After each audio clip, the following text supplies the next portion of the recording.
let the drummer kick die. Let the drummer kick. Ricky Williams runs to the Hall of Fame. Every time he touched the ball, he sprinted the length of the field. 1998 Heisman Memorial Trophy. Ricky Williams. The New Orleans Saints are now on the clock.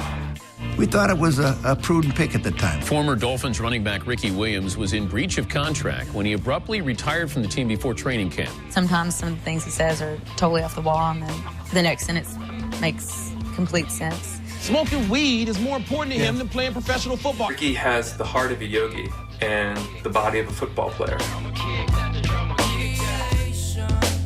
I'm fine with being controversial. He comes across as selfish because he's so involved with finding out about himself, but that's what everybody wants to do, find out about him or herself.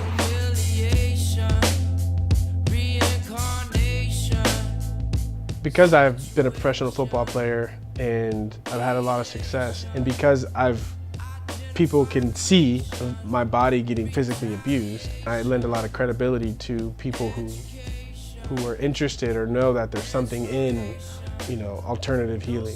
So when I was playing football, I started my path as a healer, and it's a very interesting story. And so what I'd like to do with this is just open doors or just activate that place in people where they know there has to be a different possibility. And I'm not saying that my path or the things that I've been through and things that I'm interested in are going to be an answer for them, but I think at least it'll inspire them to know that there's more out there if they're willing to be open to it. What I've always been committed to was changing the way that things function so that something greater can show up. Most people aren't really that in touch or aren't aware of our bodies.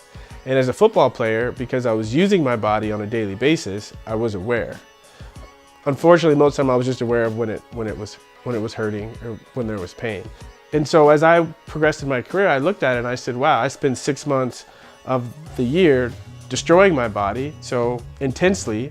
And so for me, I started spending the 6 months of the off season kind of nurturing and taking care of my body intensely.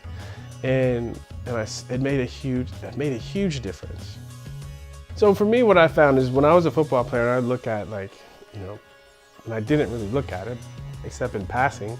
Then I would see like yoga, or I would see energy healing, and I would see all these things. I was like, that stuff is crap. But when I actually ended up with it in my face, it was something that I could perceive myself. The first place I went, and I wasn't aware that it had anything to do with healing because it was just about food, was I met this woman in Florida named Sarah Melman, and she had something called dietary progressions. And I started working with her to lose weight. But what I found is everything in my life changed. I started looking at things a different way. And it didn't have to do with other people, it really had to do with myself. Because as a football player, especially in Miami where I was carrying the ball, I led the NFL in attempts 2 years in a row, and I'm a very physical runner, so my body was taking a lot of beating. And one day I was sitting in the training room getting treatment before practice, and I was watching the guys come in the training room, and the guys would come and they'd go to the trainer and they'd put their hands out and he would put anti-inflammatories. But when I looked at this, I realized probably 85 to 90% of our team had to have an anti-inflammatory just to practice. And they're doing all sorts of studies nowadays, but the number one thing is the brain trauma. The average person, I think, might have between 2 or 3 concussions in their lives. As a football player, essentially you have a concussion, a minor form of a concussion, pretty much every time you put on your helmet.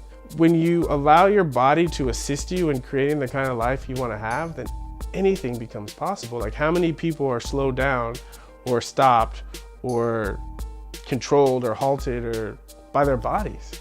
It's like an example of someone who has diabetes or cancer, or someone has a bad injury. The doctor says you'll never walk again, or the doctor says you only have 6 months to live, or the doctor say you have to do this in order to give yourself a 20% chance to live.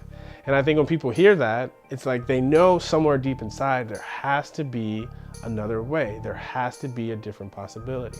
After the 2003 football season, I separated both of my shoulders. I couldn't lift my shoulders. I did yoga for 2 weeks, 2 classes a week, and my shoulders pain was gone and it's never come back. Because for me, playing football for the money, it wasn't enough. And at this point, when I came back after retirement, playing it for accolades and attention, I didn't care about those things so much anymore. But what was there was the curiosity of what I could learn about my body and how I could apply that knowledge to football. I have so much information about bodies that it's almost cruel to keep it to myself. I've studied shiatsu, Swedish massage, craniosacral work, pranic healing, yoga, meditation, access consciousness and access to bars. Studied zero balancing, traditional Chinese medicine, Jin, Shin, Jitsu, a little bit of herbology as part of Ayurveda. One of the things that interests me is to kind of go back and like talk to my different mentors or teachers and really have and like share my story through their eyes. And I'm just curious to hear their insights into life, their awareness about bodies and about healing, their comments or what they learned from me, what I showed them. I think there's people all over the world that have a sense that there's more out there. And I think when someone credible acknowledges and validates what other people are aware of, I think it's just like, wow. Yes, I can influence people, I can change things, I can contribute to the world, I have something to give.